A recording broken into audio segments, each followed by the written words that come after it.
గుహలు మొగలరాజపురం గుహలు ఉన్నాయి. ఆ గృహల్లో ఒక గృహ సిద్ధార్థ కాలేజీ దగ్గరలో ఉండేటువంటి గృహలో ఒక విగ్రహం ఇప్పుడు ఎవరిని లోపలికి వెళ్ళనివ్వట్లేదు, కానీ మా చిన్నప్పుడు లోపలికి వెళ్ళొచ్చేవాళ్ళం. ఓకే. ఏమీ ఉండేది కాదు అక్కడ. హ్మ్.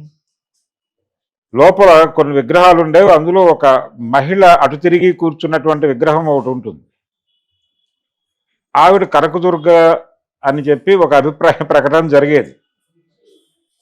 కానీ బౌద్ధంలో కూడా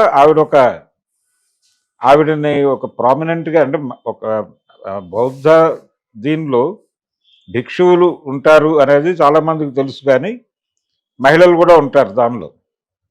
అలాంటి ఒక మహిళ తాలూకా ఆవిడ్ని కొలిచేటువంటి పరిస్థితి ఉండొచ్చు.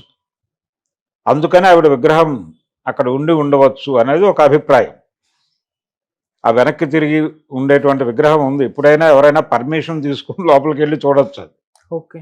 ఆవిడ అదే ఆ విగ్రహానికిను ఇప్పుడు ఇక్కడ ఆలయంలో ఉన్నటువంటి విగ్రహానికి కొద్దిపాటి ఇది కనిపిస్తుంది, సారూప్యత. అది బౌద్ధారామమే స్పష్టంగా. విజయవాడ కనకదుర్గ ఆలయం కూడా బౌద్ధారామమే. దాన్ని కూడా అలా మార్చారు. ఓకే. మార్చి హిందూ దేవతగా మార్చి కలిపేసుకున్నారు. దీనికి సంబంధించిన చారిత్రక ఆధారాలతో కూడా గ్రంథాలు ఉన్నాయి, వెళ్ళి వెరిఫై చేసుకుంటే, వెళ్ళి పరిశోధిస్తే. దీనికి ఇలాంటి అభిప్రాయాలు చెప్పినప్పుడు దీనికి కౌంటర్ మీరు చేసుకోండి. అంతే తప్ప భౌతిక దాడులకు దిగేటువంటి పని చేస్తే మాత్రం హిందూ మతానికి వ్యతిరేకంగా ఉన్న బుక్స్ అమ్ముతారా అని మీరు అడుగుతున్నారండి. ఇక్కడ ఆర్ఎస్ఎస్కి సంబంధించినటువంటి బుక్ షాప్ కూడా ఉంది, సాహిత్య నికేతన్ ఉంది కదా. అక్కడ క్రైస్తవ ఇస్లాం మతాలకు వ్యతిరేకమైనటువంటి సాహిత్యం అమ్ముతున్నారు, మీరు అది కూడా వెళ్ళి పట్టించుకుంటే బాగుంటుంది అన్న టోన్లో వీళ్ళు మాట్లాడారు. ఈయనే ఉన్నాడు స్టాల్లో, వేణుగోపాల్ గారు. ఆయనే మాట్లాడాడు. అంటే ఒక మతానికి వ్యతిరేకంగా ఉన్న సాహిత్యం మీరు అమ్ముతారా అని అతను అడిగినప్పుడు, అయ్యా మీరు ఆర్ఎస్ఎస్ వారి సాహిత్య నికేతన్కి వెళ్ళండి, అక్కడ కూడా చాలా మతాలను విమర్శిస్తూ గ్రంథాలు ఉంటాయి, వాటి గురించి ప్రశ్నించి ఆ తర్వాత ఇక్కడికి రండి అని ఒక సమాధానము. రెండోది, మీకు ఏదైనా కంప్లైంట్ ఉంటే బుక్ ఫైర్కి ఒక కమిటీ ఉంది, వారి కార్యాలయం ఉంది, అక్కడికి వెళ్ళి కంప్లైంట్ ఇచ్చుకోండి, అది పద్ధతి. లేదు మీకు ఇంకా కోపం ఉంటే వెళ్ళి ఏదైనా ఇంకో పద్ధతిలో కోర్టును ఆశ్రయించండి. అంతే తప్ప ఇక్కడ ఎందుకు వివాదం చేస్తున్నారు, ఎందుకు అరుస్తున్నారు, ఇక్కడ ఎందుకు గొడవ చేస్తున్నారు అన్నాడు ఆయన. అన్నప్పుడు హిందూ మతం మీద నీ అభిప్రాయం ఏమిటి అన్నాడు. అసలు సింగులర్లోకి వచ్చి, అప్పటి వరకు మీరు అంటున్న వ్యక్తి ఏకవచనంలోకి మారి నీకు హిందూ మతం మీద ఉన్నటువంటి అభిప్రాయం ఏమిటి అని అడిగి తెలుసుకునే ప్రయత్నం చేశాడు. హిందూ మతం చాలా దుర్మార్గమైనది అని నా అభిప్రాయం అన్నాడు ఆయన. చెప్పి అది తన అభిప్రాయం కాదు, వాస్తవానికి అంబేద్కర్ కోట్ చేసినటువంటి అంబేద్కర్ కొటేషన్ అది. అంబేద్కర్ కొటేషన్ చెప్పాడు ఆయన. చెబితే ఇంకొంచెం ఘర్షణాత్మక వైఖరిలోకి వెళ్ళాడు అతను. వెళ్ళి నేను నా అభిప్రాయాలు స్పష్టంగా రాసినటువంటి పుస్తకాలు ఉన్నాయి ఇక్కడ, ఈ పుస్తకం కాదు ఇది, ఓకే, ఇది వెంకటేశ్వర స్వామి తిరుమల క్షేత్రం బౌద్ధ క్షేత్రమా అని చెప్పి వారు రాసినటువంటి పుస్తకం. నాగేశ్వరరావు అని ఆయన తెలుగులో అనువదించాడు దాన్ని. ఆ పుస్తకం పక్కన పెడితే మనువాదం మీద, ఇతర అంశాల మీద, హిందూ మతానికి సంబంధించి, అలాగే భారతీయ జనతా పార్టీ మతపరమైనటువంటి ఆలోచనల వెనకాల ఉన్నటువంటి వ్యవహారాల గురించి, అలాగే భారతీయ జనతా పార్టీ ప్రస్థానంలో వాళ్ళు ఎలా మతాన్ని రాజకీయానికి వాడుకుంటున్నారో చెప్పేటువంటి అనేక అంశాలతో నేను పుస్తకాలు రాశానండి, ఆ పుస్తకాలన్నీ ఉన్నాయి స్టాల్లో, మీరు కొనుక్కొని చదువుకోవచ్చు అని చెప్పాడు. దాని మీద కావాలంటే మాట్లాడుకుందాం అంటే, హిందూ మతానికి వ్యతిరేకంగా అమ్మేస్తే ఊరుకుంటాం అనుకుంటున్నారా, చేతులు కట్టు కూర్చున్నామా ఆ టైప్లో అతను మాట్లాడుతూ ఉండగా కొంతమంది పక్కకి లాక్కెళ్ళిపోయారు. అలా ముగిసింది అక్కడ. కానీ అది అక్కడితో అవల. అతను ఏం చేశాడంటే ఈ వివాదం మొత్తాన్ని షూట్ చేశాడు ఫోన్లో, వీడియో. షూట్ చేసి ఈ హిందుత్వ సోషల్ మీడియా సర్కిల్స్‌లో దాన్ని పెట్టాడు. ఆ వీడియోని. పెట్టి ఇలాంటి పుస్తకాలు అమ్ముతున్నారు. అంటే హిందూ మతాన్ని వాంటెడ్‌గా టార్గెట్ చేసి దెబ్బతీయటానికి ప్రయత్నాలు చేస్తున్నారు అని కామెంట్ చేస్తూ అక్కడ పెట్టాడాయన. పెడితే ఇక దాని కింద వచ్చేస్తారు కదా! అభిప్రాయ ప్రకటనలు చేయటానికి చాలామంది. ట్రోలోగ్రవాదులు అనొచ్చు వీళ్ళని. ఈ ట్రోలోగ్రవాదులు వచ్చేసి ఆయనని, ఆయన కుటుంబ సభ్యులని కూడా వీళ్ళకి ఇదొక ఆచారం.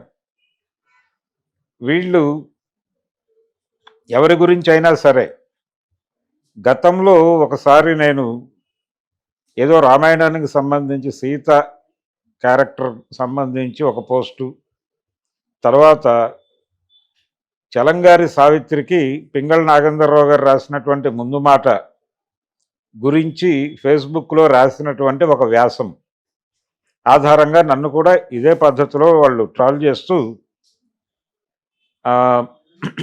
అంటే మా ఇంట్లో వాళ్ళ దగ్గరికి కూడా వెళ్ళిపోయి వాళ్ళ మీద కూడా దుర్భాషలు ఆడారు. అది వాళ్ళ కల్చర్. అదే కల్చర్ ప్రకారం వేణుగోపాల్ గురించి మాత్రమే మాట్లాడకుండా, లేకపోతే ఆ పుస్తకం గురించి మాత్రమే మాట్లాడకుండా, పర్సనల్గా ఆయన ఇంట్లో వాళ్ళని టార్గెట్ చేస్తూ ఇష్టం వచ్చినట్టు మాట్లాడారు. మాట్లాడుతూనే ఉన్నారు ఇప్పటికీ స్టిల్ రన్నింగ్ అది. దాన్ని విపరీతంగా వాళ్ళ గ్రూపుల్లో సర్క్యులేట్ చేసి తిడుతున్నారు. అది దేనికి చేస్తున్నారు ఇది అంటే, ఆయనకి ఒక అభిప్రాయం ఉంది. ఆయన ఒక అనుమానాన్ని వ్యక్తం చేశాడు వేణుగోపాల్. ఆయన ఏమంటాడంటే, ఇది టార్గెట్ చేసిందే అంటే వీడియో చేశాడు అతను. ఓకే. అంటే గొడవ పట్టడం కోసమే వచ్చాడు అతను. ఈ పుస్తకాన్ని సాకుగా పెట్టుకున్నాడు తప్ప ఒరిజినల్గా అతను వచ్చింది ఈయన ఇంతకు ముందు రాసినటువంటి మనువాదం మీద రాసినటువంటి పుస్తకాలు, మనువాదం మీద పుస్తకాలు కదా, యాక్చువల్గా ఆయన వీడియో ప్రసంగాలు చేశాడు యూట్యూబ్ ఛానల్లోనే. అంటే ఒక సీరియల్గా ఆయన ప్రసంగాలు చేశాడు. ఆ ప్రసంగాల మీద వాళ్ళకి చిరాకు ఉంది. అలాగే రామజన్మభూమి వివాదం జరిగినప్పటి నుంచి, అంటే రామజన్మభూమి కరసేవ ఇవి మొదలైన 90 దశకం ప్రారంభంలో అది మొదలైనప్పుడే అసలు రామజన్మభూమి వివాదం ఏమిటి, దాని చరిత్ర ఏమిటి, దాని పరిణామ క్రమం ఏమిటి అని చెప్పి ఆయన సృజన అనేటువంటి పత్రికలో ఒక అద్భుతమైన వ్యాసం రాశాడు. ఆ టైంలోనే విజయవాడలో ఒక సభ పెట్టారు వీళ్ళు. ఆ సభ పెట్టినప్పుడు దాని మీద కూడా దాడి చేయడానికి ప్రయత్నం జరిగింది. ఆర్ఎస్ఎస్ వాళ్ళు దాడి చేయాలనుకున్నారు, కానీ ఆఖరి నిమిషంలో విరమించుకున్నారు. ఆ సభకి సంబంధించిన కరపత్రాలు విజయవాడ సత్యనారాయణపురం శివాజీ కేఫ్ దగ్గర పంచుతుంటే, మామూలుగా రోడ్డు మీద వెళ్తూ కరపత్రాలు ఇచ్చుకుంటూ వెళ్తారు కదా, అలా వెడుతున్నటువంటి కార్యకర్తని శివాజీ కేఫ్ సెంటర్లో ఆర్ఎస్ఎస్ వాళ్ళు ఆపి అతని మీద ఒక మేరకు దాడి చేసే ప్రయత్నం చేశారు. ఆ రోజు నా కరపత్రాలు పంచుతూ వాళ్ళకు దొరికింది కూడా నేనే. వాళ్ళు ఆ రోజు మేము ప్రెస్ క్లబ్కి వచ్చి చూసుకుంటాం అన్నారు. అంటే ప్రెస్ క్లబ్లో మర్నాడు మీటింగ్, అక్కడికి వచ్చి చూసుకుంటాం అన్నారు కానీ రాలేదు. ఆ తర్వాత జింకానా గ్రౌండ్స్లో కూడా అదే అంశం మీద పెద్ద మీటింగ్ జరిగింది. ఆ మీటింగ్ దగ్గరికి కూడా వచ్చేదో చేయాలనుకున్నారు కానీ ఆగిపోయారు. అంటే విజయవాడకు ఉన్నటువంటి ఒక లెఫ్ట్ నేపథ్యం రీత్యా కొంత కంట్రోల్ అయ్యి వాళ్ళు ఆగారు అనేది మా అభిప్రాయం. ఓకే. అయితే ఇక్కడ మాత్రం ఈ మధ్య కాలంలో వాళ్ళు విపరీతంగా టార్గెట్ చేసి దాడులు చేస్తున్నారు. అందులో భాగంగా ఈయన రచనల మీద, ఈయన వెలువరించినటువంటి హిందుత్వాకి వ్యతిరేకంగా ఈయన రాసినటువంటి పుస్తకాలు, అలాగే వీక్షణం పత్రికలో వచ్చేటువంటి ఆర్టికల్స్, వీటన్నిటినీ వాళ్ళు అబ్జర్వ్ చేస్తున్నారు. అబ్జర్వ్ చేసి టార్గెట్ చేశారు. టార్గెట్ చేసి ఒక ఇండికేషన్ ఇచ్చారు అనేది ఈయన అభిప్రాయం. ఓకే. ఈ ఇండికేషన్ దేనికి ఇచ్చారు? ఫర్దర్గా దాడి చేయొచ్చు ఆయన మీద. అంటే ఇలా దాడులు చేసి చంపేసిన సందర్భాలు కూడా చూసాం మనం. ఏది గౌరీ లంకేష్ని అలాగే చంపారు, కుల్బుర్గి అలాగే చంపారు. ఇలాంటివి జరిగినాయి చాలా. వాళ్ళు టార్గెట్ చేసి ఒక ఇండికేషన్ ఇస్తారు, ఆ ఇండికేషన్ తర్వాత వెళ్ళిపోయి కొట్టి చంపేస్తారు. ఇలాంటి ప్రమాదం ఏదైనా జరుగుతుందా అనేటువంటి భయం ఉంది ఇప్పుడు. అంటే ఆయనకి నిజానికి ఆయన ప్రాణానికి ఇబ్బంది ఉందేమో అనేటువంటి అనుమానం చాలా మందిలో ఉంది. ఈ హిందూగ్రవాదుల నుంచి. ఇది సీరియస్‌గా పట్టించుకోవాల్సినటువంటి అంశం. హ్మ్. ఆయనకి ప్రభుత్వాలు ఏ మేరకు రక్షణనిస్తాయి అనేది పక్కన పెట్టేస్తే, ఆయన్ని కాపాడుకోవాల్సినటువంటి బాధ్యత ఖచ్చితంగా ప్రజలదే. ఇది ప్రజలని ఒక మతం పేరుతో విద్వేషాలు రెచ్చగొట్టి, తమ రాజకీయ ప్రయోజనాల కోసం, రాజకీయ వ్యాపార ప్రయోజనాల కోసం హ్మ్. ప్రజల్ని వాడుకోవటం అనేది వ్యూహాత్మకంగా భారతీయ జనతా పార్టీ అమలు చేస్తోంది. అందులో భాగంగానే ఈ రకమైనటువంటి వివాదాలు రేపుతున్నారు వాళ్ళు వాంటెడ్‌గా. టార్గెట్ చేసి దాడులు చేయటము, ట్రోల్ చేయటము. వాళ్ళకి ఒక ట్రోల్ సైన్యం ఉంది. పెయిడ్ ఆర్టిస్టులు వాళ్ళందరూ కూడా వాళ్ళందరికీ పేమెంట్స్ ఉంటాయి. వాళ్ళు వెంటనే అంటే ఫేస్‌బుక్‌లో గాని, ఎక్కడైనా సరే సోషల్ మీడియాలో ఎవరైనా మాట్లాడినా వెంటనే వీళ్ళు వాలిపోతారు. ఓకే.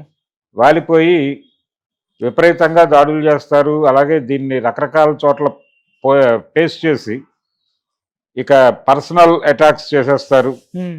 ఇష్టం వచ్చినట్టు మాట్లాడతారు. వాళ్ళ నోటికి ఇది మాట్లాడుతున్నాం, ఇది తప్ప రైటా అనేటువంటి దాంతో సంబంధం లేదు. ఓకే. గ్రాంటెడ్‌గా తీసేసుకుని హ్మ్. మాట్లాడటం. అంటే ఈ దేశం మాది మా దేశంలో నువ్వెవడు మాట్లాడటానికి, మా మతం గురించి మాట్లాడటానికి నువ్వెవడివి అంటే ఒక ఆర్గ్యుమెంట్ చేయవచ్చు, తప్పేం లేదు. ఇప్పుడు తిరుమల తిరుమల ఆలయం బౌద్ధారామమా అనేటువంటిది ఆ పుస్తకం. హ్మ్. నిజానికి చాలా ఆలయాల మీద అలాంటి పుస్తకాలు ఉన్నాయి. ఓకే. ఇప్పుడు విజయవాడ కనకదుర్గ ఆలయం కూడా బౌద్ధారామమే అని నేను చదివాను చాలా ఎర్లీ ఏజ్‌లోనే. దాన్ని విష్ణుకుండినుల కాలంలో ఆ తర్వాత దాన్ని హిందూ ఆలయంగా మార్చారు అనేది. ఇది చాలా స్పష్టంగా పుస్తకాల్లో ఉందది. నేను నా సొంతగా చెప్పడం లేదు. నేను చదివిందే చెప్తున్నా. హ్మ్.